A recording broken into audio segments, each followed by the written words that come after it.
नमस्कार साथीहरु, technical Sandeep YouTube च्यानलमा हजुरलाई स्वागत छ र म हुँ सन्दीप मल्ल। आजको भिडियोमा चाहिँ हामी कुरा गर्दै छौं Samsung F02s को बारेमा। र यदि हजुरहरु चाहिँ Samsung F02s किन्ने सोच्दै हुनुहुन्छ भने चाहिँ आजको भिडियो एकदमै हेल्पफुल हुनेछ, जो अलरेडी इन्डियन मार्केटमा लन्च गरिसकेको छ। र तर त्यो भन्दा पहिला चाहिँ हामीले नेपाली बजारमा यो फोनलाई अलरेडी देख्न मिलिसकेको छ, जो Samsung M02s नामले सेम त्यही फोन रहेको छ। त्यसैलाई नै रिब्रान्ड गरेर चाहिँ इन्डियन मार्केटमा लन्च गरेको जो F02s नामले अलिकति केही चेन्जेसहरु रहेका छन्। आज त्यसैको बारेमा चाहिँ म कुरा गर्ने छु। भिडियो अन्तिमसम्म हेरेर चाहिँ जानकारी लिनु होला र भिडियो मन परेपछि चाहिँ भिडियोलाई लाइक गरेर तलपट्टि देख्न सक्नुहुन्छ रातो बटन, त्यसलाई थिचेर च्यानललाई सब्स्क्राइब गर्न चाहिँ नबिर्सिनु होला। Samsung F02s को बारेमा कुरा गर्ने हो भने सबैभन्दा पहिला चाहिँ यसको डिजाइन र बिल्ड क्वालिटीबाटै सुरु गरौँ। 6.5 इन्चको HD plus IPS LCD display देख्न सकिन्छ, तर हामीले M02s मा भने TFT प्यानल वाला डिस्प्ले देख्न मिलेको थियो। अलिकति बेटर रहेको छ TFT भन्दा चाहिँ IPS LCD प्यानल चाहिँ हल्का चाहिँ राम्रो मान्न सकिन्छ। यो जो हामीले F02s मा देख्न मिलेको छ अलिकति बेटर चाहिँ रहेको छ।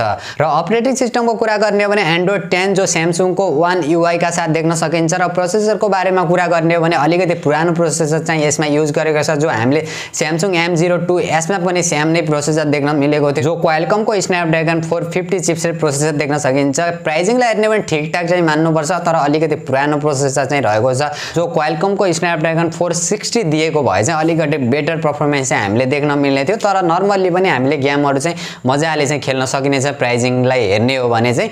र क्यामेराको कुरा गर्ने हो भने चाहिँ हामीले पछाडिपट्टि तीनवटा क्यामेरा प्लस LED फ्ल्याश पनि देख्न सकिन्छ। जो मेन क्यामेरा 13 मेगापिक्सलको वाइड एंगल र सेकेन्ड र थर्ड क्यामेरा भने 22 मेगापिक्सलको एउटा डीप सेन्सर र एउटा माइक्रो सेन्सर देख्न सकिन्छ। र यसको अगाडिपट्टिको जुन सेल्फी क्यामेरा चाहिँ 5 मेगापिक्सलको देख्न सकिन्छ। ओभरअल क्यामेरा फिचर र क्वालिटीको बारेमा कुरा गर्ने हो भने प्राइसिङलाई हेर्ने हो भने एकदमै डिसेन्ट मान्नुपर्छ।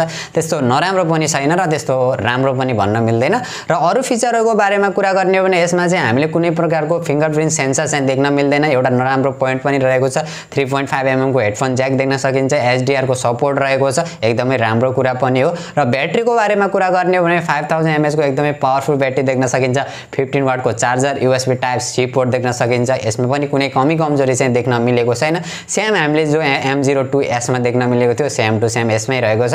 र्याम र स्टोरेजको बारेमा कुरा गर्ने हो भने LPDDR4X र्याम र UFS 3.1 को स्टोरेज देख्न मिल्छ। एकदमै राम्रो कुरा हो, जो हामीले यो प्राइसमा UFS 3.1 को स्टोरेज चाहिँ अरु कम्पनीको तर्फबाट चाहिँ देख्न मिल्दैन, यसमा देख्न मिलेको छ। एकदमै इन्ट्रेस्टिङ कुरा पनि रहेको छ, जो 3GB प्लस 32GB स्टोरेजका साथ चाहिँ इन्डियन बजारमा लन्च भएको छ। यसको प्राइसिङको बारेमा कुरा गर्ने हो भने चाहिँ 9000 मा इन्डियन बजारमा लन्च भएको छ। तर यो हाम्रो नेपाली बजारमा अलरेडी पहिला Samsung M02s नामले लन्च भइसकेको कारणले चाहिँ हामीले नेपाली बजारमा दुईवटा भेरिएन्टमा चाहिँ देख्न मिलेको छ, जो 3GB प्लस 32GB र 4GB plus 64GB। Samsung F02s को ओभरअल डिजाइन फिचर र स्पेसिफिकेसनलाई हेर्ने हो भने अलरेडी हाम्रो नेपाली बजारमा लन्च भइसकेको स्मार्टफोन हो। स्पेशली हाम्रो नेपाली बजारमा मात्र लन्च भएको थियो, जो Samsung M02s नामले। र त्यसैलाई नै रिब्रान्ड गरेर Samsung F02s नामले चाहिँ इन्डियन बजारमा लन्च गरेको मात्र हो। र overall feature specification same to same नै रहेको छ। हल्का यसको डिस्प्लेमा मात्र हामीले चेन्ज देख्न मिलेको छ। यदि हजुरहरु भने Samsung M02s या F02s किन्ने सोच्दै हुनुहुन्छ या किन्ने सोचमा हुनुहुन्छ भने चाहिँ त्यो भन्दा राम्रो अप्सन चाहिँ Moto E7 Plus रहेको छ। अलिकति राम्रो यसमा चाहिँ प्रोसेसर देख्न सकिन्छ, जो Qualcomm को Snapdragon 460 चिपसेट प्रोसेसर देख्न सकिन्छ। गेमिङका लागि अलिकति बेटर परफर्मेन्स चाहिँ हामीले यसमा देख्न सकिन्छ। र यदि हजुरहरुलाई Samsung कै स्मार्टफोन चाहिन्छ 15-16 हजार को बजेटमा भने हजुरहरुले मजाले लिन सक्नुहुन्छ।